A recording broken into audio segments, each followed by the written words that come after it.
আসসালামু আলাইকুম প্রিয় শিক্ষার্থীরা, আবারও তোমাদের সামনে উপস্থিত হয়েছি নতুন একটি বিষয় নিয়ে আলোচনা করার জন্য।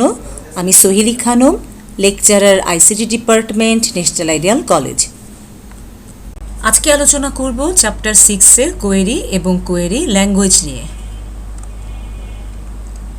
ডেটাবেজের অন্তর্গত টেবিলে বিপুল পরিমাণ ডেটা বা রেকর্ড থেকে প্রয়োজনীয় কোনো ডেটা বা রেকর্ডকে শর্ত মোতাবেক খুঁজে বের করাই হচ্ছে কোয়েরি করা। তার মানে কোয়েরির সাহায্যে ডেটাবেজের টেবিলের নির্দিষ্ট ফিল্ডের ডেটা এবং গ্রুপের ডেটা শর্ত মোতাবেক খুব দ্রুত এবং সহজে খুঁজে বের করা যায় এবং ভিন্ন একটা ফাইলে প্রদর্শন করা যায়। কোয়েরি বিভিন্ন প্রকার হয়ে থাকে, যেমন select query, parameter query, cross step query এবং অ্যাকশন কোয়েরি। ডেটাবেস টেবিলের একাধিক ফিল্ড বা কলামকে নির্বাচন করে যখন প্রয়োজনীয় রেকর্ডগুলোকে কোয়েরি করা হয় তখন ওই ধরনের কোয়েরি হচ্ছে সিলেক্ট কোয়েরি। তার মানে ফিল্ডের উপর ভিত্তি করে ফাইল থেকে যখন প্রয়োজনীয় রেকর্ডগুলোকে খুঁজে বের করে প্রদর্শন করা যায় তখন তাকে বলা হয় সিলেক্ট কোয়েরি। এখানে একটা এক্সাম্পল দেওয়া হয়েছে। স্টুডেন্ট টেবিলে বিভিন্ন রেকর্ডগুলো ফিল্ড অনুযায়ী সংরক্ষণ করা আছে। স্টুডেন্টদের নাম এবং রোল প্রদর্শন করার জন্য সিলেক্ট কোয়েরি অনুযায়ী যদি কোয়েরি করা হয় তাহলে কোয়েরিকৃত ফাইলে শুধুমাত্র নাম এবং রোল ফিল্ড অনুযায়ী রেকর্ডগুলো প্রদর্শন হবে। কোনো ডায়লগ বক্সে তথ্য পূরণ করে ডেটাবেস টেবিল থেকে প্রয়োজনীয় রেকর্ডগুলোকে কোয়েরি করে যখন প্রদর্শন করা যায় তখন ওই ধরনের কোয়েরি হচ্ছে প্যারামিটার কোয়েরি। অর্থাৎ প্যারামিটার কোয়েরির ক্ষেত্রে যে কোনো রেকর্ডকে কোয়েরি করার জন্য একটি ডায়লগ বক্সে ফিল্ড অনুযায়ী তথ্য বা প্যারামিটারকে নির্ধারণ করতে হয়। এই টেবিল থেকে কোনো রেকর্ডকে প্যারামিটার কোয়েরি অনুযায়ী কোয়েরি করার জন্য এখানে একটা ডায়লগ বক্স দেখানো হয়েছে। আর এই ডায়লগ বক্সে টেবিলের ফিল্ড অনুযায়ী একটা নাম ইনপুট করতে হবে। যদি আমরা করিম লিখি তাহলে এই টেবিল থেকে শুধুমাত্র করিমের রেকর্ডটা কোয়েরি হয়ে কোয়েরি ফাইলে প্রদর্শন হবে।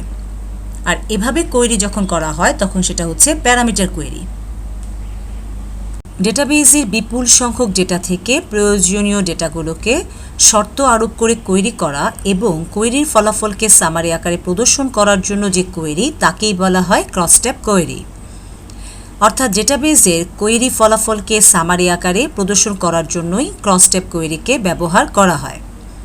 ক্রস স্টেপ কোয়েরি হচ্ছে স্পেশাল কোয়েরি, কারণ এ ধরনের কোয়েরির সাহায্যে ডেটাবেস টেবিলে ডেটায় বিভিন্ন গাণিতিক ক্যালকুলেশন করে কোয়েরির ফলাফলকে সামারি আকারে শিটের উপরে এবং নিচে প্রদর্শন করা যায়। এখানে একটা এক্সাম্পল দেখানো হয়েছে। স্টুডেন্ট টেবিল থেকে B1 শিক্ষার্থীরা কতজন জিপিএ 5 পেয়েছে তা যদি কোয়েরি করা হয় তাহলে কোয়েরি রিপোর্টে শুধুমাত্র যতজন শিক্ষার্থী 5 পেয়েছে তার সংখ্যাটা ক্যালকুলেশন হয়ে সামারি আকারে প্রদর্শন হবে। আর এইভাবে যখন কোয়েরি হয় তখনই সেটা হচ্ছে ক্রস স্টেপ কোয়েরি। কোনো কোয়েরির ফলাফল দিয়ে যখন ডেটাবেজের ডেটাগুলোর পরিবর্তন করা হয় তখন ওই ধরনের কোয়েরিকে বলা হয় অ্যাকশন কোয়েরি। ডেটাবেজ টেবিলে কোনো রেকর্ড সংযোজন, বিয়োজন বা পরিবর্তন করাই হচ্ছে অ্যাকশন কোয়েরি। অ্যাকশন কোয়েরি বিভিন্ন প্রকার হয়ে থাকে, যেমন অ্যাপেন্ড, আপডেট, ডিলিট এবং মেক টেবিল কোয়েরি। অ্যাপেন্ড অর্থ হচ্ছে যোগ করা। তার মানে কোয়েরিকৃত ডেটাগুলোকে অন্য কোনো টেবিলের শেষে নতুন কোনো রেকর্ড হিসেবে সংযোজন করাই হচ্ছে অ্যাপেন্ড কোয়েরি। আপডেট কোয়েরি ব্যবহার করে কোনো টেবিলের রেকর্ডসমূহের নির্দিষ্ট ফিল্ডের মান পরিবর্তন করা যায়। আর ডিলিট কোয়েরি ব্যবহার করে অপ্রয়োজনীয় রেকর্ডগুলোকে টেবিল থেকে মুছে ফেলা যায় বা বাদ দেওয়া যায়। মেক টেবিল কোয়েরি ব্যবহার করে কোয়েরিকৃত ডেটাগুলোকে নিয়ে সম্পূর্ণ নতুন একটি টেবিল তৈরি করা যায়। ডেটাবেজে সংরক্ষিত অসংখ্য তথ্য থেকে প্রয়োজনীয় তথ্য শর্ত সাপেক্ষে খুঁজে বের করাকে বলা হয় কোয়েরি করা। আর যে ভাষা ব্যবহার করে কোয়েরি করা হয় তাকে বলা হয় কোয়েরি ভাষা। ডেটাবেজে টেবিল ডিজাইন করা, টেবিল মুছে ফেলা, রেকর্ড সংযোজন করা, রেকর্ড বিয়োজন করা ইত্যাদি কাজে কোয়েরি ভাষা ব্যবহার করা হয়।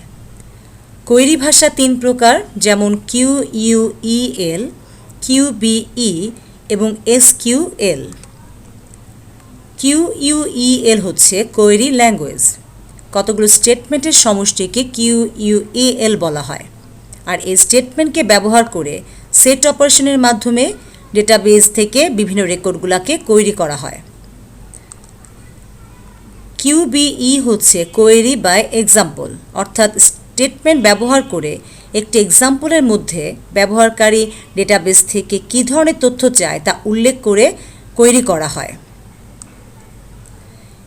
এসকিউএল হচ্ছে স্ট্রাকচার্ড কোয়েরি ল্যাঙ্গুয়েজ। বিভিন্ন আরডিবিএমএস যেমন ওরাকল, ফক্সফ্লো ইত্যাদিতে ডেটা ডেফিনেশন এবং ম্যানিপুলেশন ল্যাঙ্গুয়েজ হিসেবে এসকিউএলকে ব্যবহার করা হয়। এসকিউএল হচ্ছে এক সেট ইনস্ট্রাকশন বা কমান্ড যার মাধ্যমে ডেটাবেস ব্যবস্থাপনা যেমন টেবিল ডিজাইন করা, টেবিল মুছে ফেলা, রেকর্ড সংযোজন, বিয়োজন, পরিবর্তন ইত্যাদি কাজ করা হয়। অপারেশনের ভিত্তিতে এবং এসকিউএলের বিভিন্ন স্টেটমেন্ট অনুযায়ী ল্যাঙ্গুয়েজ বিভিন্ন প্রকার হয়ে থাকে, যেমন data definition language, data manipulation language, data query language ইত্যাদি। ডেটা ডেফিনেশন ল্যাঙ্গুয়েজের সাহায্যে টেবিল তৈরি করা যায়, টেবিল মুছে ফেলা যায় এবং টেবিল পরিবর্তন করা যায়। তার মানে ডেটাবেস সম্পূর্ণ ডিজাইন করা হয় বর্ণনার মাধ্যমে, আর এই বর্ণনাটা লেখার জন্য যে ল্যাঙ্গুয়েজকে ব্যবহার করা হয় তা হচ্ছে data definition language. Data definition language যে সকল স্টেটমেন্ট নিয়ে তৈরি তা হচ্ছে ক্রিয়েট, ড্রপ, অল্টার ইত্যাদি।